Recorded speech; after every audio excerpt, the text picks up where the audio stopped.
Composite Gloves here, and this is the 30-second video in the Contacts from the Ground Up tutorial series.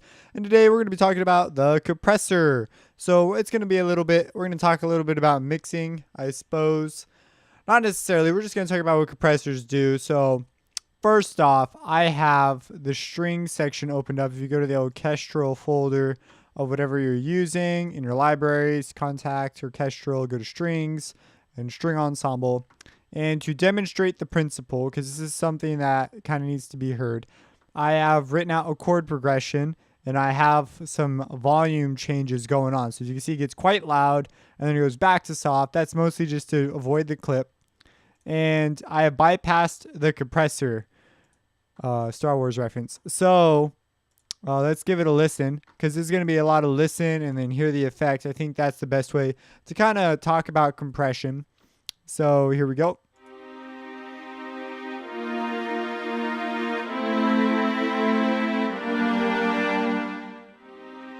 So you see it gets louder, louder, louder, softer, softer, softer. So now let's turn on the compressor. And I have quite a interesting setting going on right here, but we'll talk about that later. This is with compression. Pay attention to the volume levels.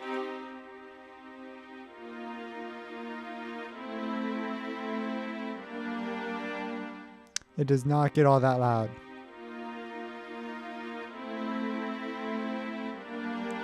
You'll also notice that when I hit play, I get that boom. That is the compressor turning on, turning everything down. So what does the compressor generally do? Well, we have an average distance moving away from a threshold, right?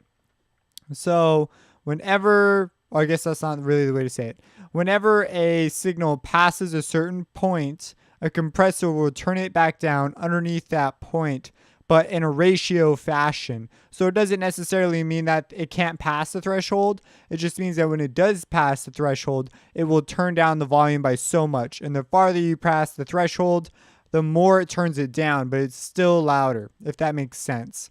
So I guess this has the same presets of things like anything else. You can bypass it like anything else. You have this stereo link option. If you turn that off, turn it on. If you have stereo information, this could be very important. This basically processes both chains of audio, both sides, your left and right, at the same time. So it's in uniform. So it preserves your stereo image. Versus if you had it off, it would not. It would compress differently, which could be interesting, I suppose. And then these three options are just different types of compressors. So let's talk about what the compressor is actually doing. So we set a threshold. Let me open up a Maximus. So here we have a threshold. We'll say it's this blue line. And whenever audio passes this blue line, we want it to turn it down. And so let's say that this graph right here, this green line, well, this is actually a compressor. So whenever audio comes in, it will come up, and the louder it is, the farther it will come up our graph here, okay? As you can see, it's actually labeled input and output. And if we wanted to set a ratio, let's say like right here, I'll put a point there. This is our ratio. Anything that passes this ratio is louder than this point, which is actually, if you look up here, it'll actually tell us, will then be compressed. And this is actually a multi-band compressor, but the one we have in Kontakt, the one I'm showing you anyways, is a single band compressor. And you can see it's actually got, their logo is a little graph thing that looks pretty much like this. So if we wanted to compress it quite heavily, we could turn on the ratio so that it does this. And so what I just did was, whenever volume comes up there, boom, it gets flattened down to this line. But if we wanted to compress it more lightly, we would do something more like this. So now, whenever volume passes this, it can still go past the threshold, but it gets sort of curved off. So it brings the average volume up. And so that is pretty much what the compressor is doing. And you can compress things a lot, and then you could pump the entire volume up. So you could then, after it's being compressed, you can turn it all up, and then your average volume will be loud. So we have our signal going through, and it gets reduced, right? And then you could say, turn it way up, just turn it all the way up. And this is actually not the correct knob to do that with. but you turn it all the way up and it will make your signal overall loud. That's sort of some of what goes on in dubstep. It's frowned upon in some genres, smiled upon in others. Generally, compressing, as you can see here, if you turn it so that all your volume gets flattened to the same one, you do too much compression, it could really ruin a mix. It can make your stuff sound what's called squashed. It's sort of a buzzword people will use. It just means you use too much compression and you need to lighten up on your mix. So what you can see is I use the compression here when it was on. I set the threshold to negative 63 decibels. So I put my threshold like way down here. That's 24. So way down here somewhere. And then I turn the ratio up to 25 times. So that's a lot of compression. And the attack is how quickly this effect takes place. So how fast this dynamic change happens. So as you can see, I have a very slow attack. So we got that boom at the beginning. But if I made it much quicker, it would start much faster, 1 millisecond. However, this can ruin transient. So this can ruin, like if you have bass drums you're compressing, this can ruin the attack phase of things if you bring down the volume. So when you're compressing things where the starting of the notes are important, you may want it to be slower, like 5 or 8, but you may get noticeable volume jumps, and that may or may not be something you desire. So, and then you have your release, which is when the volume does go back below the threshold, how fast the effect of the compression actually goes away. So I have it at 299 milliseconds, but the result was a very smoothed out dynamic movement. So if we look at our volume here, so a very smoothed out. So it sounds like the dynamic range is pretty consistent. Let me turn I'm compressing it, but now let's turn this up. So this is after compression.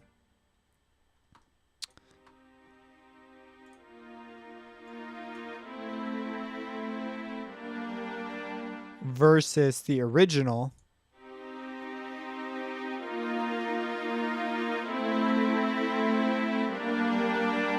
Quite a bit more expressive. You will not usually hear compression on classical things, but people will use it to voice, and it's really nifty for bringing up just the volume, the average volume. So you'd compress it, that's why it's called squash. You'd cut it down so the louder parts would get softer, and then you can boost the whole thing so that those softer parts are louder, along with the louder parts, they're also proportionally louder. And so this ratio is really important. So I believe usually 1/2 is a pretty common ratio. Usually it's not as heavy as what I've done here. They'll set the ratio to be like, I don't know, like negative 15 decibels. So it'll come up quite a ways. And then they'll round it off like so. And so they'll use a ratio of like 1:2. So for every 2 decibels, it gets cut by like 1 decibel. It's something like that. 4 is more aggressive. And as you go on until you're compressing it as a 1:15 ratio, it's like ridiculous. So yeah, so let's just play a few, and I'm going to run through some settings, and you'll hear some unusual artifacts, some things that are, if you don't know what an artifact is, it's like doesn't sound natural. It's some sort of error in our sound, and that can be done from overcompression sometimes, digital compression.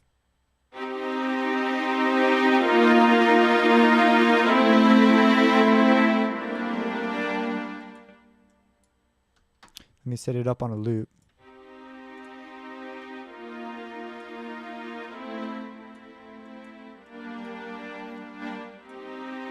On a 1-to-1 ratio, there is no, it's a linear ratio. It's going like this. So linear ratio, so there's no decibel cut. Just so you know.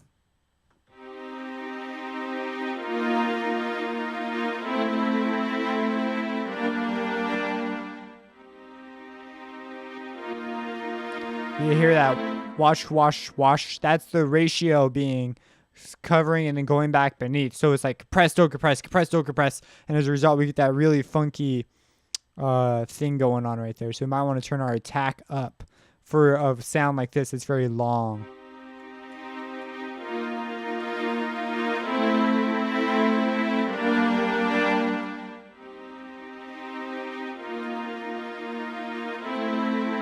So the idea is to get a smooth, naturally sounding, there's a whole philosophy behind compression as well as, are you improving the overall sound? Because the idea is you've got parts of your signal that are softer and you want to bring those parts up to make your sound fuller. Otherwise, this just turns into you just basically trying to boost the volume. They have volume knobs for that. And so a lot of inexperienced people will use it with the idea of just bringing up the volume. They've been told that mastering uses compression, and it's true, they do, but they use it in a much more different way. For example, here we have a multi-band compressor, and you could focus on specific bands of frequency and specifically compress those differently along with your master.